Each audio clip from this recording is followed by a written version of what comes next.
Have you ever set a goal and wondered, am I actually going to finish this? I get it. Life's full, you're juggling everything, and over time, it gets harder to trust yourself to follow through. Well, my guest today, Kwame Terra, gets it. He's the founder of Bear Health, a digital health platform built to give Black communities culturally grounded support and a path to better health. And to test his own edge, Kwame walked 2 million steps in 30 days. That's more than a marathon or 66,000 steps a day. No rest days. He even broke a world record. But more than that, he kept showing up long after the motivation ran out. Kwame and I talk about what actually got him through those 30 days, not just physically, but mentally. So if you've ever stalled out on something that mattered, this episode is about what happens when you keep going.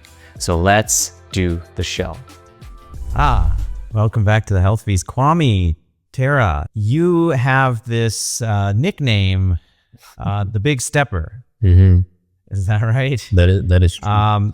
And that comes from walking over 2 million steps in 30 days. Yep. So that is an incredible feat. And that just happened recently, just in April of this year, correct? That's right. Yeah. So talk to me about that. What was the impetus for that? Where did that come from? Yeah, it's funny. I always have to start about a year before to make the story make sense to people. So for those who don't know, I run a health technology platform called Bear Health, and we have a beta app out right now called Jackadoo. And last year when we launched, walking became a big part of the culture within our community. So our ultimate goal is to help people understand their current health status and then help them essentially establish a connection between their lifestyle and their health risk over time. And so individuals get a health score between 0 and 1,000 on the app, and it changes day to day, week to week, depending on how you change. And so we've tried to find different ways to get people onto the platform to find out their health score. So we do steps challenges all the time. And one challenge that came about was really connected to me wanting to raise some money for the company. So I wanted to raise $1 million for the company. So I wanted to do 1 million steps in 30 days. And so this is last April, I came up with this idea. So April 2024. And a doctor who I was working with at the time said he'd help me train for it and prepare for the 1 million steps. And he ended up completing 1 million steps in May. Well, through that journey, he lost 20 pounds and was taken off his blood pressure medication. It literally transformed his health in 30 days just from walking. And just to put that in perspective, it's about 15 miles of walking per day, 5 hours or so of walking per day, and 33,000 steps. And so again, just regular everyday person, knocked out 15 miles of walking per day, 2 hours in the morning, 1 hour throughout the day, 2 hours in the evening, lost 20 pounds, got taken off his blood pressure medication. And so what originally was supposed to be some campaign to raise money for the business turned into this story about how this can transform people's health. So he passes me the baton in June. And so I did 1 million steps in June. The next month, one of our users from a previous challenge asked if, I had any more challenges coming up. And I'm like, well, actually, you want to try to do 1 million steps in 30 days? And he said, sure, why not? So he knocks it out in 28 days, quicker than anyone has done it before. And he loses 28 pounds. Two more users do it in August, and then another one does it in October. And so then we all just got to talking about, hey, what do you think is the world record? And do you think any of us can go after it? So, we're all kind of newly transformed, high achieving individuals. Because again, remember, these are regular everyday people, desk jobs, mental health care providers. Again, not former athletes, current athletes, or anything like that going after these feats. And so, so we got to talking about it, and come around March of this year, I knew I wanted to do it this year, or go after it this year, and just looked at my calendar. I was like, I think April is going to be the month, guys. And so we just decided, all right, I'm just going to walk all day. Literally. April. So would double the time. So that's 10 hours of walking a day. At least. And then, you're probably slowing down at certain times. And then you're sleeping. I'm guessing you need 8 hours of sleep if you're doing all that walking. That would have been ideal. Yeah. I maybe averaged 6 hours. I do think my health overall declined that month. Like if I look at driving, I know my health score declined for sure. I wasn't sleeping as much. My heart rate was elevated, you know, because I wasn't even getting into deep rest. And so my resting heart rate was certainly elevated. And my body was just constantly inflamed because I'm walking 13, 14 hours a day. So yeah, what was that? Yeah, take me, like, what was the first few days like physically, emotionally? yeah, I mean, first few days were certainly the most challenging. The obvious one, just like the physical demand on the body. So I am a runner and I'm familiar with that, you know, movement, but walking, not so much. And obviously it recruits different muscles, walking does, compared to running. And so different parts of my body, we just weren't trained for that level of endurance. Well, I guess I couldn't run nearly that much either, but still I would have just been more comfortable, I think, running than walking. But yeah, the first 5 days were absolutely brutal. The amount of tightness I experienced in all of my tendons, whether that's my Achilles, whether it's the tendons right behind the knees, just significant tightness to where it just really felt like almost like rubber rubbing up against itself. You know what I'm saying? And it wasn't too painful, just significantly Like overuse. Absolutely. Yeah, your joints and tendons were not. Yeah, they're not used to walking. Yeah, being used that much. Right. And I was doing 30, 35 miles of walking per day, and so yeah, I would. It was so hard to just get the steps in. So then it was even harder to get like the recovery and the prevention stuff in as well, because I was able to maybe sit for like 3 or 4 hours a day, that like non-walking or non-sleeping, sitting about 3 or 4 hours per day, like maybe. That was like you're basically just taking breaks. And were there moments early on where you thought, you know, what am I thinking? Like, this isn't going to work? The first few days, like the first day I did like 67,000 steps, 32 miles, started at 5 a.m. I didn't take my last step until 11. And I'm like, how am I going to do this for 30 days? So that was the first mental, you know, concern that I had. The second concern was, you know, obviously like the physical pain that I was experiencing in the first 5 days. Like there would just be random moments, something random that I didn't even know like existed in my leg would start hurting, you know? And that was concerning, but stretch it out, get back to moving. It would hurt again 45 minutes later, stretch it out, get back to moving. And then what actually made me the most concerned during the challenge was maybe about 4 or 5 days in, I started experiencing significant sharp pains through my head, which, you know, indications of dehydration, just lack of fuel overall. And I know I wasn't fueling properly because, again, I don't really have much time to think about anything else besides walking. I didn't go into this relatively prepared, right? I decided more or less 3 days beforehand that I knew I wanted to do it, remember, but I didn't decide until like 3 days beforehand that I actually was going to do it. And I also fast, and so I wasn't hungry, you know, because you know, like hunger, or at least the sensation of hunger is driven by like how often you eat, right? And since I don't eat that often, I wasn't super hungry. Now, when I sat down to eat, I could eat forever, like during this challenge, but I wasn't ever like really chilling. So anyway, I ended up with like a bunch of bread and peanut butter in my office and was just slamming, you know, peanut butter sandwiches.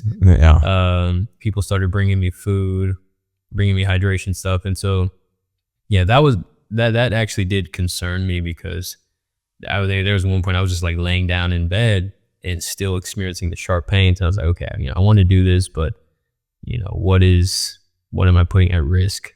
And so you persevered and those pains got better. That's right. I mean, it was absolutely connected to fuel. And hydration. Yeah. So you started hydrating and fueling better after that.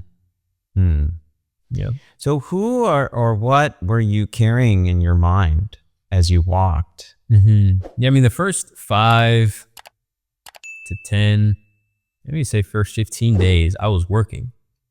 So I would be working on my phone. So I still had to run my company. and make sure that my interns were doing what they're supposed to do. I sometimes had to show up for events. Just making sure I'm still doing my job. So that's what was really on my mind for the most part, and strategizing about how to leverage this effort to expand and grow my brand and my business. Because ultimately this was designed to raise awareness for that. Taking calls with mentors, them being super concerned. So that some of my mentors switched from like mentor to like concerned parent, Sure. I could see that.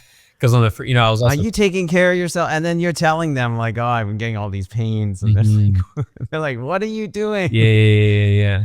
And, I'm posting about it every day on social media. It's like 67,000 steps this day. And then, 68,000 steps the next day, cumulative 135,000 or whatever it was at. And, watching that number go up, it's kind of like ridiculous because it goes up by so much each day. Yeah. Right, with 60 plus thousand steps. Right. And, it was. You've said this was more than just steps, though. That, I think a big part of this was, like you said, obviously raising money, but raising awareness for what your business does, what your mission is. How did talk a little bit more about that? How did that shape your purpose in doing this walk? Yeah, like I said, similar to what happened with Dr. Eric Griggs, who was the first person to do 1 million steps on our app. It literally transformed his health, and it didn't only transform his health. It transformed his mind in a way that he actually felt like he could achieve whatever he put his mind to. Like you can tell when someone completes that challenge, they feel invincible. And I really like that, combined with the obvious direct health benefits of all of the walking. I think it's just a perfect storm for, giving a person an opportunity to set a new tone for their life, create new habits for their lives, but in a relatively healthy way. Now, not to say it's not putting a demand on the body, but again, a 64-year-old woman did it last month, and she's on track to do it again this month. I do need to go check on her because I think she might need to chill a little bit. But my point is that it's empowering, it's accessible, and it's transformative. And so I maybe had these things in the back of my mind, but what actually happened the most throughout that entire experience that I didn't expect was people coming up to me telling me that I inspired them. Now, my work is really about educating and helping people understand, their current health status and what they need to do to improve it. And what I have learned along this journey, not only like in the beginning, but especially since, we've done these challenges and I've been did my own challenge. Really what we want to help people do is have a stronger desire to live. And that's really what inspiration is. Because it's in the desire to live is the root of longevity. And so that was a learning for me. And so again, I thought people would think it was cool and exciting to follow and like, wow, that's a lot of steps. But for the amount of people that came to me and told me that they were inspired, that really hit me and also helped me understand, a little bit more about what I'm doing and why I'm doing it and how I should be doing it. How do we create stories that inspire people to change their lives? Now you've done, it sounds like 2 months, at least 2 months where you did 1 million steps, and now you've done an additional 2 million step month. I did 1 month. I did 1 month last year. I had 1 million, and then I did 2 million this year. Okay. Did you lose an incredible amount of weight? Like, No. Just imagine. No. I the first time I don't think I lost really any weight with the 1 million steps. And then You were just eating to because you didn't have weight to lose. I don't have much to lose, and so my body wasn't going to just like shed off all of the muscle, and I was again making sure that I was eating enough when I did the 1 million steps before. Yeah, sure. Not only lost 5 pounds doing the 2 million steps. So again, I do think that there's like a lower limit. I mean, again, I don't know. I'm not a physician, but I do think that your body's going to preserve once it gets to a certain point. But what I did notice, well, specifically when I did the 1 million steps, which is part of why I do think it is a sweet spot for this type of challenge, is that my resting heart rate went down to 42 beats per minute. And Yeah, wow. my resting heart rate hadn't got down that low since I was a college athlete, like in my best shape. Wow. And 10 years younger. Yeah. You know, and it didn't do that during the 2 million because, again, I was just constantly inflamed and just there's no chance to rest. But I was able to rest with 1 million and significant. So I want you to talk a little bit about move. I mean, it's incredible that this challenge, like you said, has transformed so many people's, and is continuing to transform people's lives. And not just their life, but like you said, their mindset. Like that's really, it changes what they believe they're capable of doing. And you're bringing this to people who otherwise might not have this source of inspiration. Yeah. How do you see movement as a tool for bringing health equity to life? Yeah, I mean, it's a great question. And I'll actually draw on an example that already exists in the world. It's an organization called Girl Trek. So Girl Trek was started by 2 women, I don't know, maybe about 15 years ago. And it's 2 women who decided to start walking to take ownership of their health, take ownership of their future, and to liberate like themselves through a movement, liberate in a variety of ways, obviously through the health, but also through, social justice and things like that.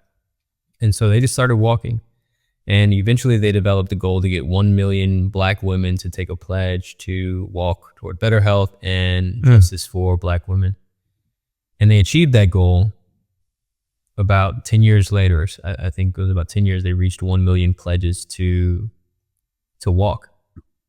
And movement, again, there's agency in that.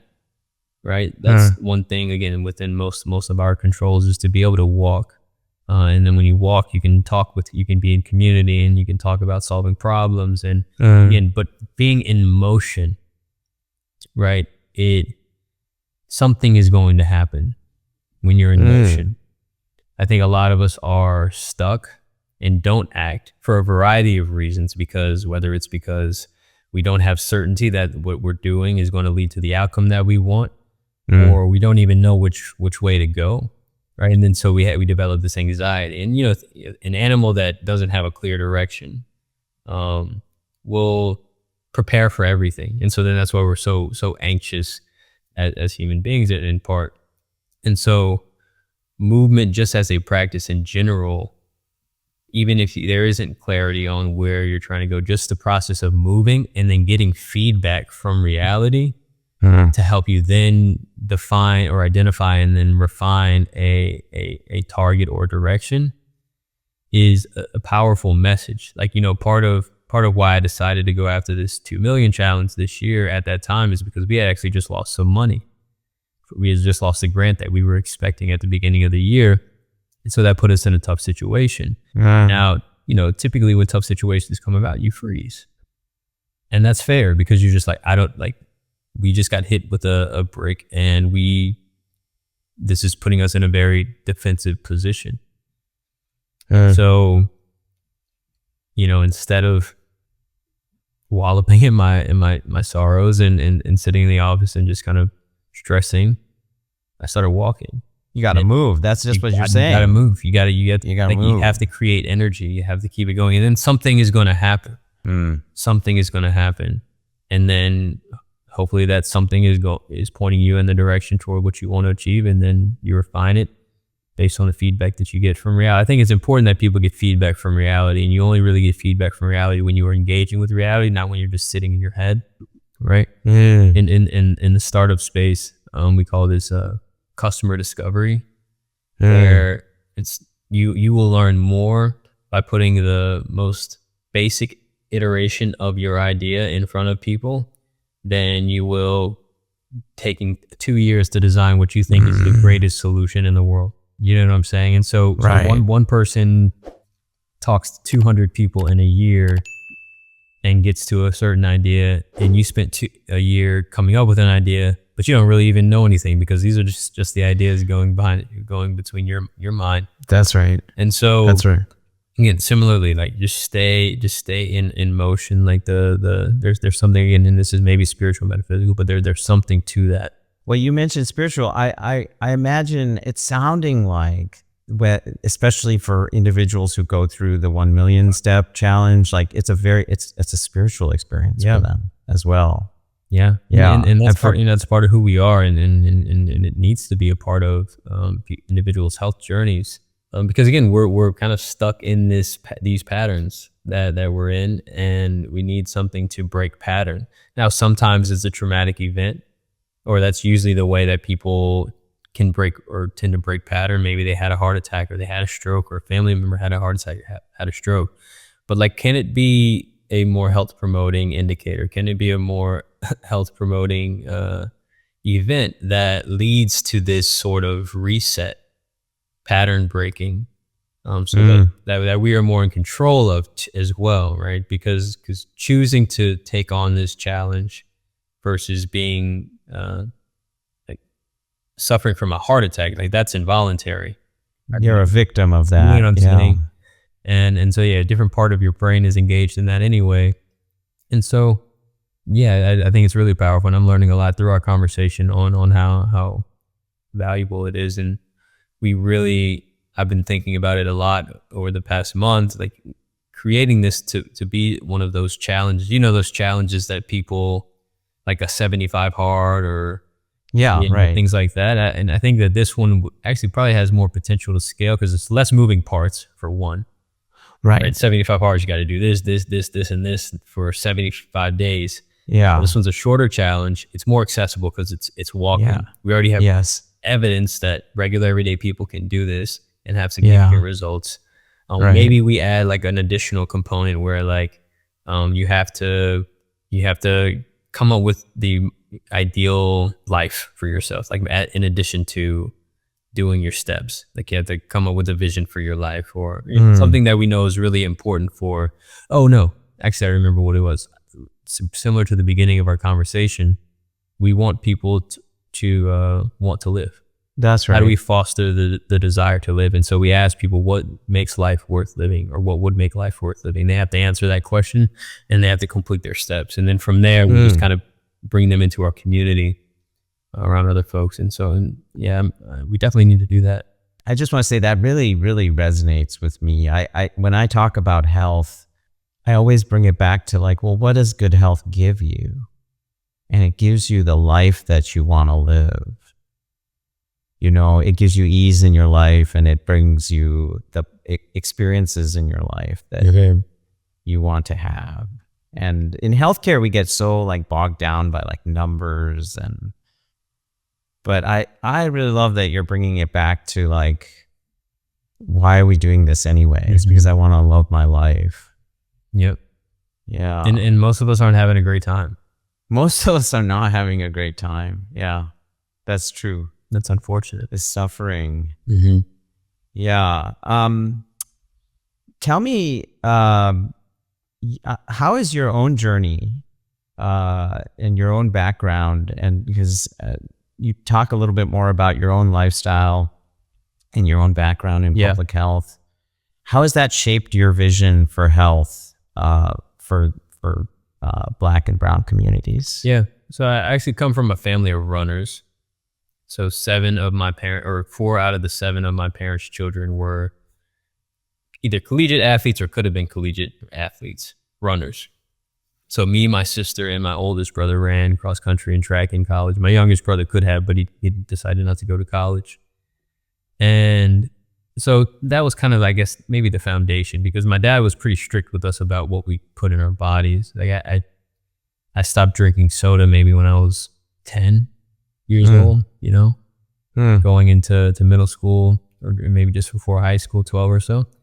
And again, it's just something I do not do at all. And that it's been like that since I was really young. And, I was the kid that was eating the shrimp pasta at the restaurant versus like the burger and fries, like the rest of my teammates, after a game or something like that.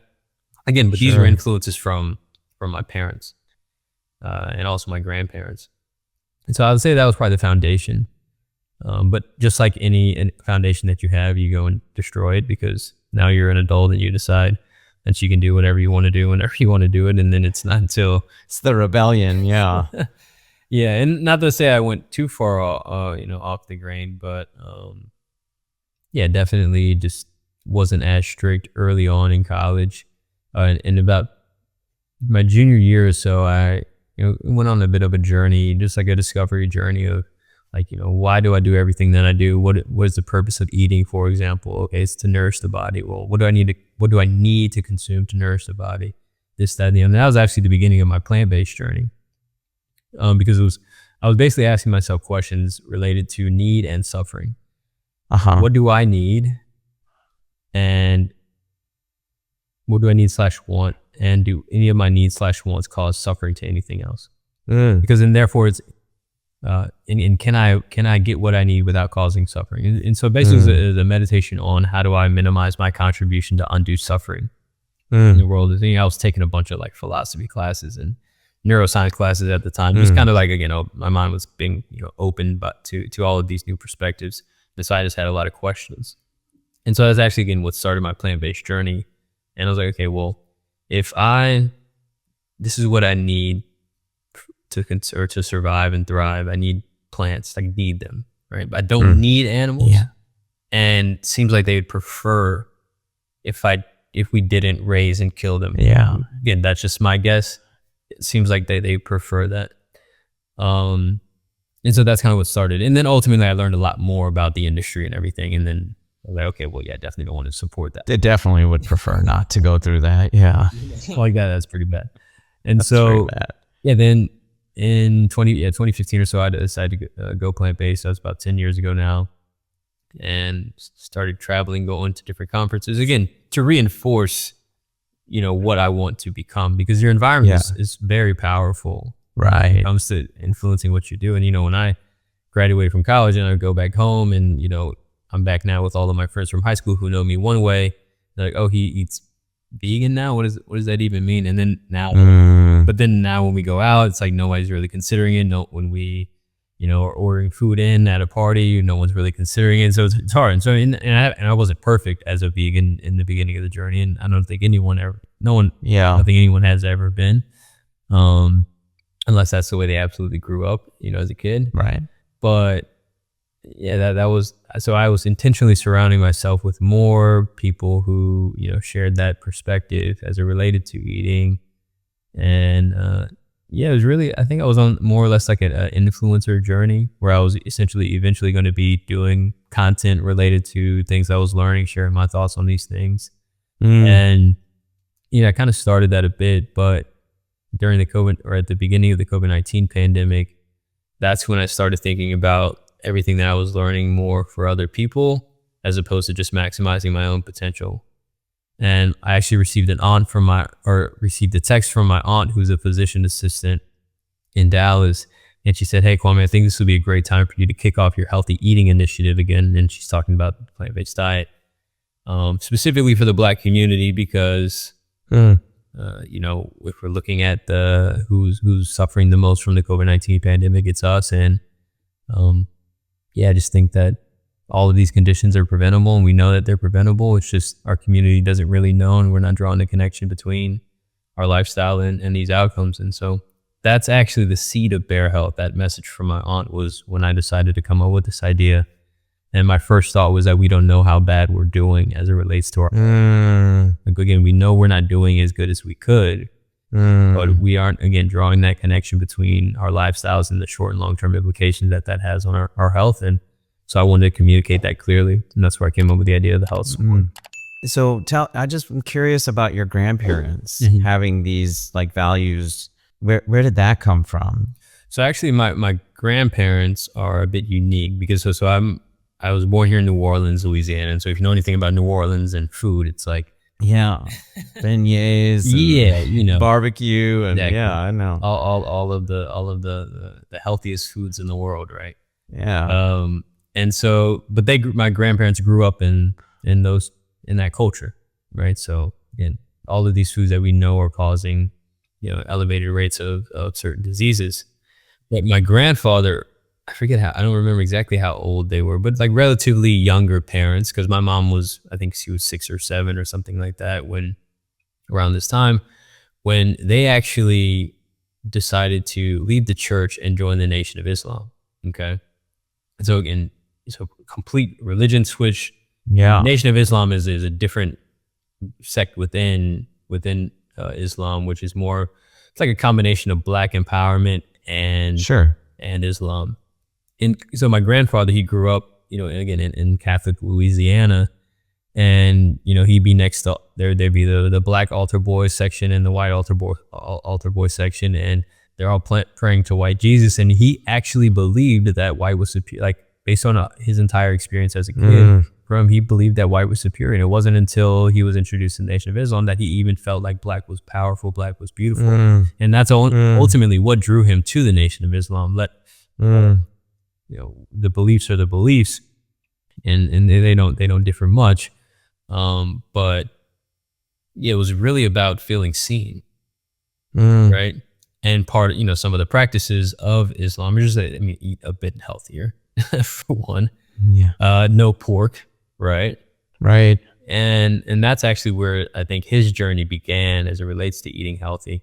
Now, fast forward, 30 years when I'm born and, we go and visit our grandparents. My grandfather's eating like avocado sandwiches. I'm like, what is that even? Like, is that good? Like, is that even considered a meal? Is that considered a sandwich? But and while I was, a teenager, that seemed crazy to me, but I currently eat more or less avocado sandwiches myself. Yes, well, yeah. From this, love them. Yeah, there's a restaurant, they call it a live food sandwich, but it's basically just vegetables and bread, and it's phenomenal.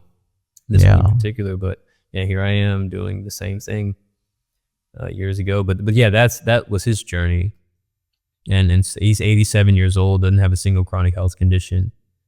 Still in his right mind, speaker again, and we really wanted to highlight these kind of stories because, again, we know the disparities exist, and we know that it's hard for Black people to be well in America. We get that, but there are many individuals across the country who, despite what we've been up against here, who have managed to thrive and survive and live well. And even if it's a small minority, it can still be a beacon of hope for people.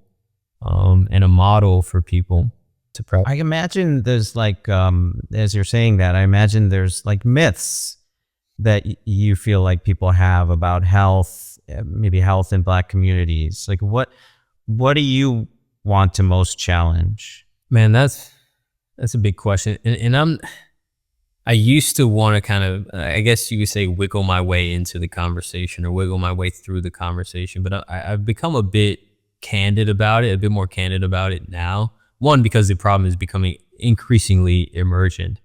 It's like we have to hit it, like the chronic disease epidemic. Yeah, I mean, there are people who are having heart attacks at 36 years old. Right. It's and now young kids are losing parents to preventable conditions. So I know that there's a great deal of unlearning that people have to do, not only within the Black community, but just America broadly as it relates to food in particular and health. But in the Black community, many of our traditions, many of our traditional foods were influenced by our time in slavery.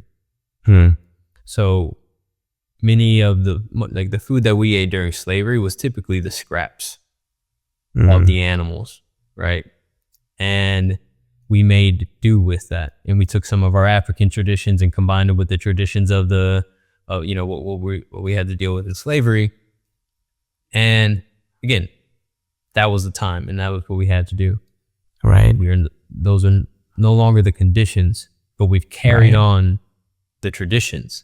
Right. And that's where you get many of the common foods that we eat today, driving all of these disparities. And these aren't foods that we are just eating, at Thanksgiving and Christmas and at special occasions. These are foods that we're eating every day. And we just have to have a real conversation and break not only the chains, but break the. I mean, most of us are addicted to food. To be frank, they've designed the food. They've designed the food. So it's not like there's people have a relationship with food and get a significant amount of their meaning in life from food. That's a tough thing to challenge, but the way to do it is really to educate people with the truth, which is that if you look back on like African traditions, true African traditions, we weren't consuming this much meat. We eat, mostly whole grains and different variety of beans and vegetables and yams and things like that. Again, we still have some of these staples in our soul food, but we just add a bunch of ingredients that we don't need anymore. We just need to learn how to make them differently. But that's right. But ultimately, we need to shift the awareness and draw the connection between the fact that these foods that we're eating were foods that we had to eat when we didn't have, and now we don't. Why are we still doing it? It's killing us. It's literally killing us. So that's kind of the message that I've been harping on as of late. It's just like, why are you still doing that? Why are you still really asking people?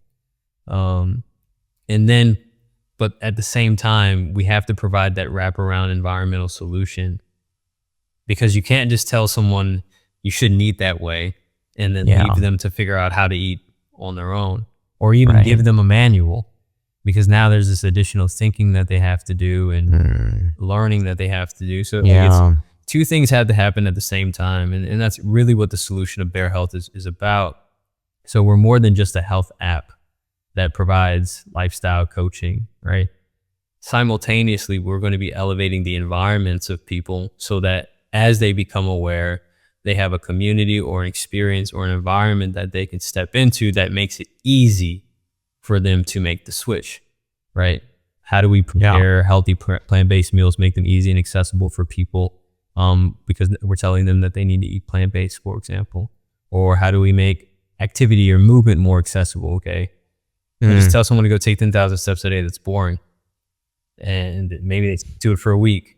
But what about a run club? What about a community? What about again, these challenges? How do we make it more about the experience and less about what they just have to do, so that it just feels like it's a part of life, not a task? And so that's the solution, is to elevate the mind and to elevate the environment at the same time. So whoever can figure out how to do that, because that also takes funding. So in building Bear Health, now it's Bear BEHR. That's so right. what does that stand for? Yeah, so that stands for Black Electronic Health Records. I thought EHR, right? Yeah, Electronic Health Record. There you go. Okay, so Black Electronic Health Record. So ultimately a worldwide database of over 100 health insights from the entire black population. Now, I'm going to say this because I think it's true. I think broadly speaking, but maybe even more so in certain communities and certain minority communities, there's distrust of the healthcare system and technology, and rightfully so. So how did you talk to me how you kind of are weaving together this technology and also building trust? Yeah. So, I mean, I think trust is such an interesting thing to accomplish, because sure, black people are more likely to trust black people, but they still don't trust, we still don't trust, humans in general just don't trust because. Yeah. And I don't honestly think we should, Right. We evolved that way, right? It's our threat response because there's so many threats out there that. Absolutely. Yeah. And so our first job as a brand, as a solution, is to build a relationship. And similar to what I was talking about earlier, health equity work isn't really identifying a disparity, developing a solution, and going to that community and deploying the solution. Health equity work to me is really going to a community, asking them what problems they have, and helping them solve those problems. Now, the problems that they identify may be the same problems that you are planning to solve, and that's great. Alignment is great. Or maybe they're not. And your job is to help them solve those problems. Maybe your agenda is worked in eventually, maybe it's not. But if you don't have the resources, connect them with people who do have the resources to solve those particular problems. Now a relationship is building. And that's essentially, I wouldn't say it's exactly what we have done. We are fortunate enough to be able to lean on the fact that we are a Black-owned company focused on the Black community. That already establishes a certain level of trust. So it allows us to it makes people more willing to download our app and share their health data. So that does. I mean, people have literally told us that just straight to our face. You know, you're a Black-owned company. I trust that you're going to do something positive with this data. Normally, I might not share my data on a health app, for example. So we do benefit from that for sure. But we still have to establish a long-term relationship and maintain that trust long-term. We can't all of a sudden say, hey guys, we're going to be selling the data to this company. We'll lose people. Oh, and you do more harm than good in the long term. Yep. Yeah, absolutely. Yeah. And so we are a direct-to-consumer platform. Like the consumers, when we migrate over to our official app, will pay for the app. And that is in part because we don't plan to use the data in that way where people's data is just shared and they are the product in a sense. And so, but that's something that we have to be like direct about regardless. We have to communicate that. And then, we focus on communities, or we focus on Black communities when we do our promotion and everything that we do. So we go partner with Black-led, predominantly Black run clubs and walk clubs and different health fairs that we go to. Or we're based in New Orleans, which is a predominantly Black city. And so I think the more and more Black people that are on the platform, the more trust is also built, right? Well, one, just the more people on the platform, much more trust is built. But then if Black people see that it's Black people on the platform, we get more likely to be involved.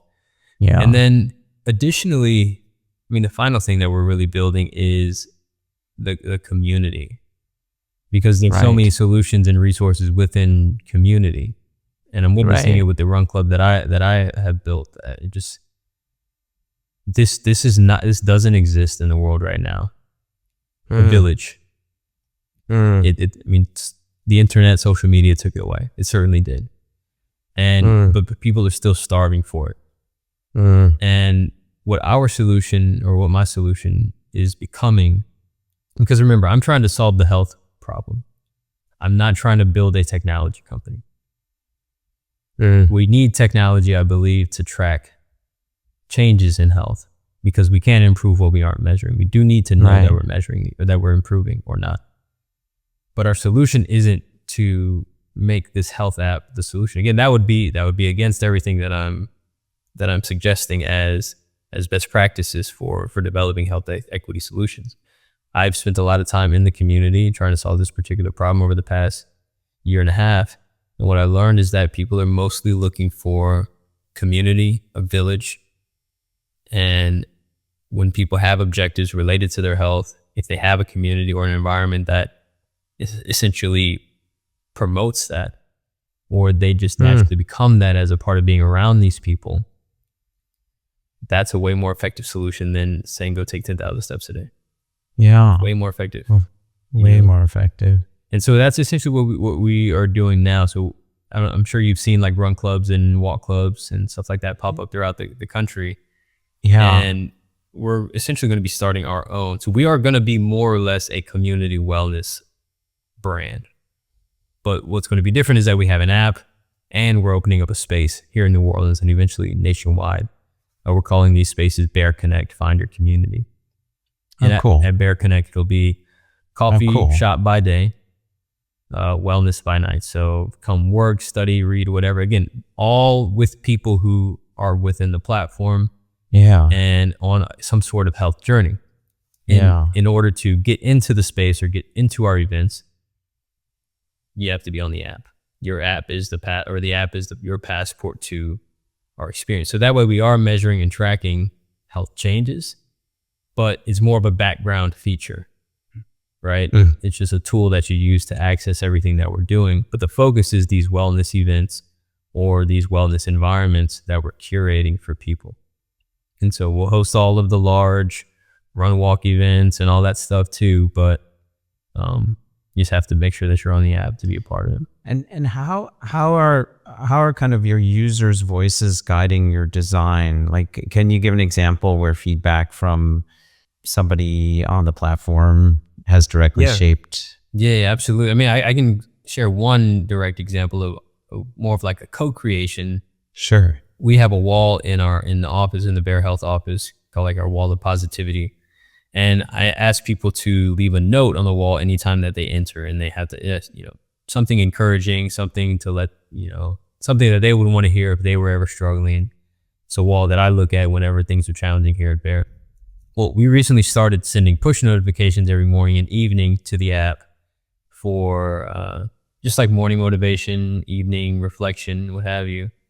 And I'm actually drawing from that wall, from all of the different users who have come in here, or different members of our community who have come in here to leave a note. And I'm drawing from that and putting like their name next to it to show that they are the ones that said it. So maybe you see this person in a challenge and then you see their positive message. And again, just like reinforcing that community relationship. So that's one example. Nothing's popping in my head about like some feedback that we got, because that's all I'm doing. Yeah. You know what I'm saying? Like that is literally my job, is to gather insights and then then change the platform. Like everything you're doing, is guided by the direct experience that you're hearing about and people are telling you about. So I would say like opening Bear Connect is one for sure, right? And that's like witnessing the value of the in-person meetup, combined with the technology. I think both are necessary. And so that's essentially why we're starting Bear Connect is to address what we identified as a user desire, community desire. Yeah. Okay. So you did 2 million steps in April. That has ended. And so what is keeping you and keeping the community engaged ongoing? Yeah. So right now we're preparing for the official launch of the Bear Health app. So we've been on our beta app now for about 18 months, and it's been great. We have about 2,500 users on the platform, many daily active users. Again, people participating in challenges. Like it's an established brand that I would say is here in New Orleans, to where it's a product that people would like to have. I don't know if we've reached absolutely need yet, but there are a few hundred people that would be like, man, I wish that was still here if it were gone. So that's like one thing that I'm really proud of, to have us even done that. I'm a first time founder, and to have an idea and then put it out there and then people engage with it in a sustained way, to where like it would definitely throw off their life a little bit if it was gone, or if it would, that's really encouraging to see. But we're going to be launching our official app this October 6th. The official Bear Health app is coming out, and we're also opening Bear Connect at the same time. And so we're going to do an app release party, so kind of like an album release party, but an app release party at Bear Connect on October 7th, which is also my birthday. And then really, in a sense, we're going to be kind of starting over as a company. We've been in pre-launch for the past 2.5 years, truly. The first year we only had an online health score assessment. Last year we had our beta app, and this year as well had the beta app. But, I don't anticipate that all 2,500 users move over from the beta app to the official app, especially since there's going to be a paywall, $10 per month or $5 per year. And it's not a paywall on the app. It's that you're paying a membership to Bear Health. And within that membership, you get this app that gives you access to everything else that we offer, including discounts at healthy restaurants and stores. And so you can just think about it like a membership or a club that people are a part of. And so, I believe we're going to lose a significant amount of the users in that shift. But in a sense, just having to really launch again. And so that's what's kind of got me excited right now, to be able to launch again, but after having all of these learnings and with a bit more of an established brand and with the space. I'm really excited about it personally, and everybody's really excited about the space too. Yeah. Mm-hmm. Yeah. And, I just had to say this because it's clear to me is that so many people who are, well, just people in general in this world, like the question they're often asking first is like, what's our margin? How do we maximize? And from the beginning, I heard you say, you said, we're interested in changing the lives of the people and we're not going to sell their data because that isn't in their best interest. Mm-hmm. And so I hear that. It's very, it resonates with me. I feel like we're kind of the minority when it comes to like entrepreneurs. And do you feel that tension in being a business owner and an entrepreneur and having values that sometimes don't align with, I think, what externally society is telling us we should be moving towards? Yeah. I mean, maybe naively, I just think that they both can exist. I do think we can be profitable and be doing totally. good, Yeah. And so, I've kind of planted my flag on that idea. And there are examples of it, throughout the world for sure. But for the most part, investors are looking to make money. And that's really all they care. Well, that's their job. And so I'm not knocking investors for, really only being interested in how we can make as much money as possible off the business. That's their job. They have money from, lenders, and they have to that money back, a little bit more than was given to them. And so again, I get it. And while it's not clear always to investors our path to scalability, I know that I see it. And I'm not going to stop until we achieve it, and achieve it in a way that doesn't sell out, essentially. Selling data of users, for example. But it may take a little longer, and that's okay, which is why I'm also going to outwork people, because I do know that I'm going up against a steeper hill with my model, and do think there is a way that we can develop a relationship with the community and collectively monetize the data in a way that we all benefit, because all of our data is already being monetized, and we all kind of aware of this. And so it's not a matter of we can never monetize data. It's just we have to do it the right way. So hey, users, it's $10 a month or $100 a year to be a Bear Health member and get you this. There's also this opportunity. This company just came to us and said they want to subscribe for access to our data. How do you guys feel about that? Right now, it's not going to be individual data. This will be aggregate data. This will be the New Orleans data set, or the Atlanta data set, or the 77346 data set, whatever. What do you guys want out of this? And how much are we charging? Do you know what I'm saying? And again, the same thing. Like now Facebook didn't ask us, and all these companies didn't ask us. Right. But I do think that, timing is a really interesting factor in the success of a business. And I do think that given that we all are aware that our data is being, sold or, mined and sold for different intents and purposes, we can have a conversation without people getting super defensive. You see what I'm saying? So then we just approach it that way. Say, hey, in this community, you guys don't agree? Cool. Hey guys, we're not monetizing that data. Unless, or maybe they're like, hey, it's got to be this price or it's nothing. Right, because if the community says, well, it's aggregate data and everyone's monetizing our data anyway, like let's monetize it for the community so that we can lower the cost of membership. Or lower the cost of membership, or make membership free, and then also invest in the solutions that we know are best for the community. That's right. You see what I'm saying? Because they want the data. Like it's very challenging to get. Well, that's a way to inject capital into your business without being beholden to an investor. Mm-hmm. Yeah, absolutely. That's like revenue that you're generating from data that's already, like you said, being bought and sold for much more nefarious reasons. Yeah. And so, I think being able to tell that story based on our relationship with the users, I see that in our future. Yeah. But even so, even if, you know, even if we never go down that path, we can still build a very successful business. You know, we only become a $1 billion company, we'd only need like 1.5 million subscribers. There are 50 million or 30 million Black adults in there. It's not.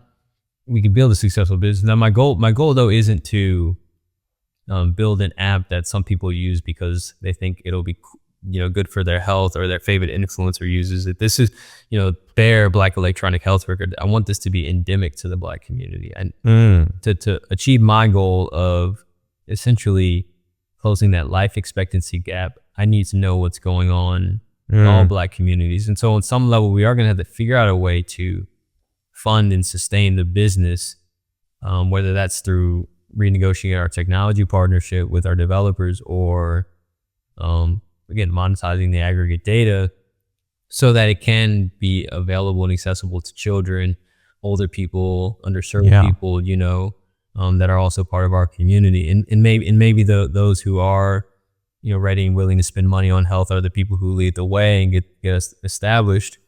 But eventually we're gonna have to figure out how do we truly create the Black electronic health record, you know, because we do need everyone on it.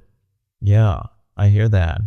If someone listening is hearing you and sort of, well, I'm thinking about health equity, right? And actually, like, so much of health equity, you know, health is determined by social determinants of health, the drivers of health.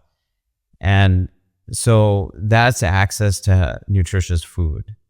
That's access to safe spaces to exercise. And how is your app? I mean, the two are sort of inextricably linked. So how are you looking at driving kind of these drivers of health, these social determinants of health in your app? So yeah, like I said, we have to do both at the same time. We have to elevate the minds, and we have to elevate the environment. If we only elevate the mind and don't elevate the environment, then the environment is going to recreate the old habits, because again, environmental pressures are just that powerful. They do create us. But if we only elevate the environment but don't elevate the minds of the individuals, well, the minds are going to recreate the old environments.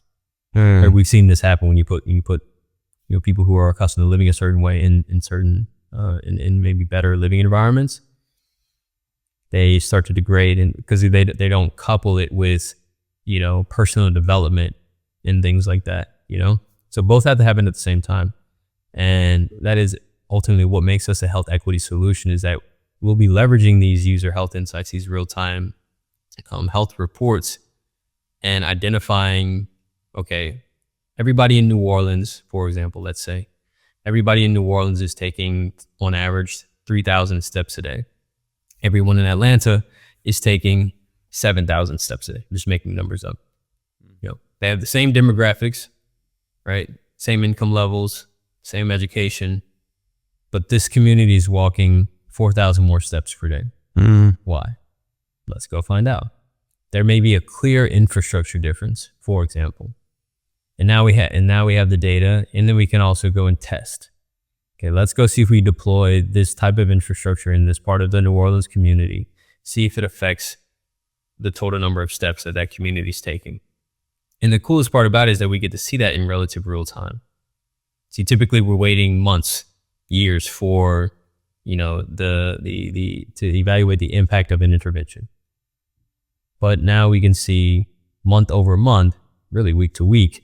Although I really wouldn't like look at it week to week, just like human body day-to-day changes. Like I wouldn't look at each of them as a true representation of where people are.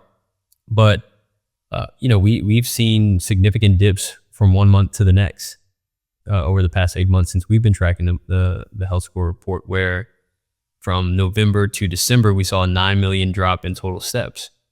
Okay, now we have some assumptions as to why that might happen, right?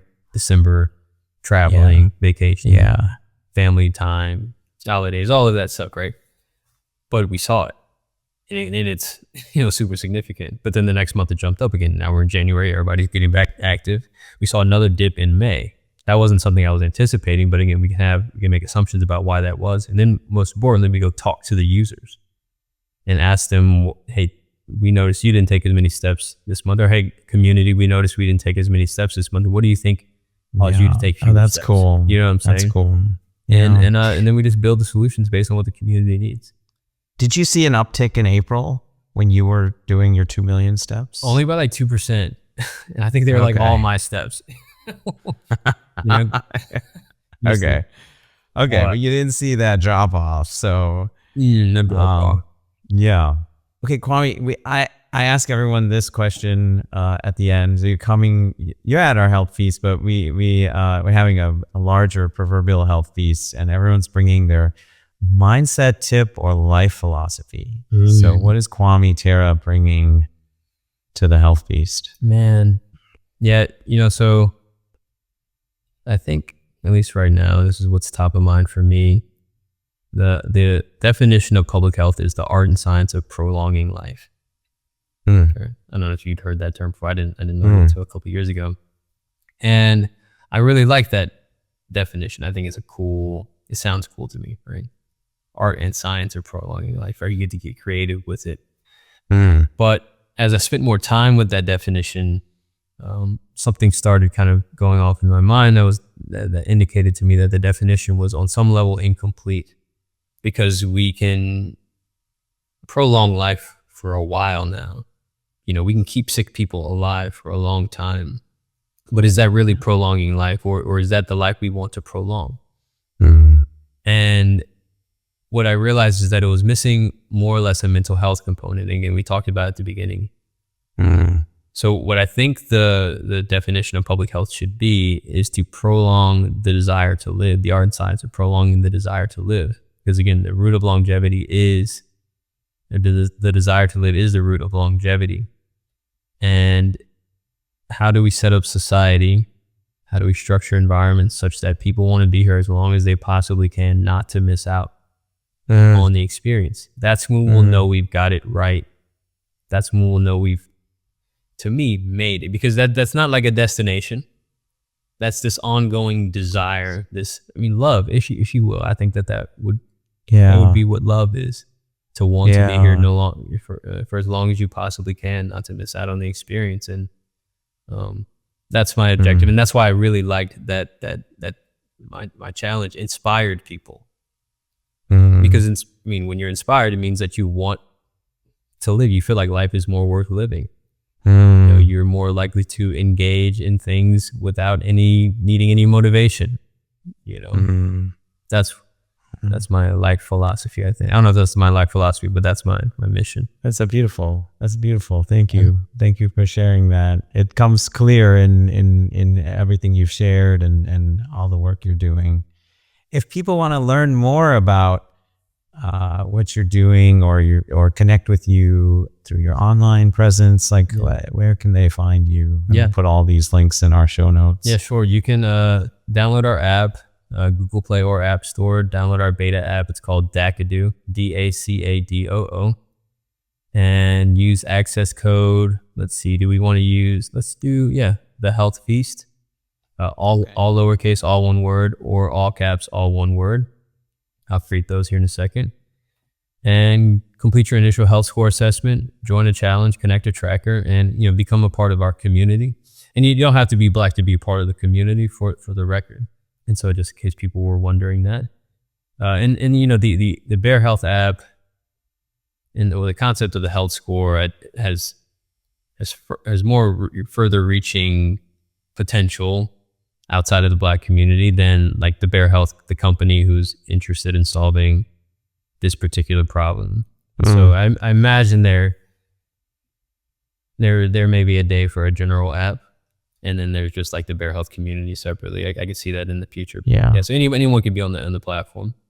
And then follow us on social media. So my social media is Kwame Terra. Pretty much every platform. I'm most active on Instagram, and then Bear Health on social media as well, BEHR Health.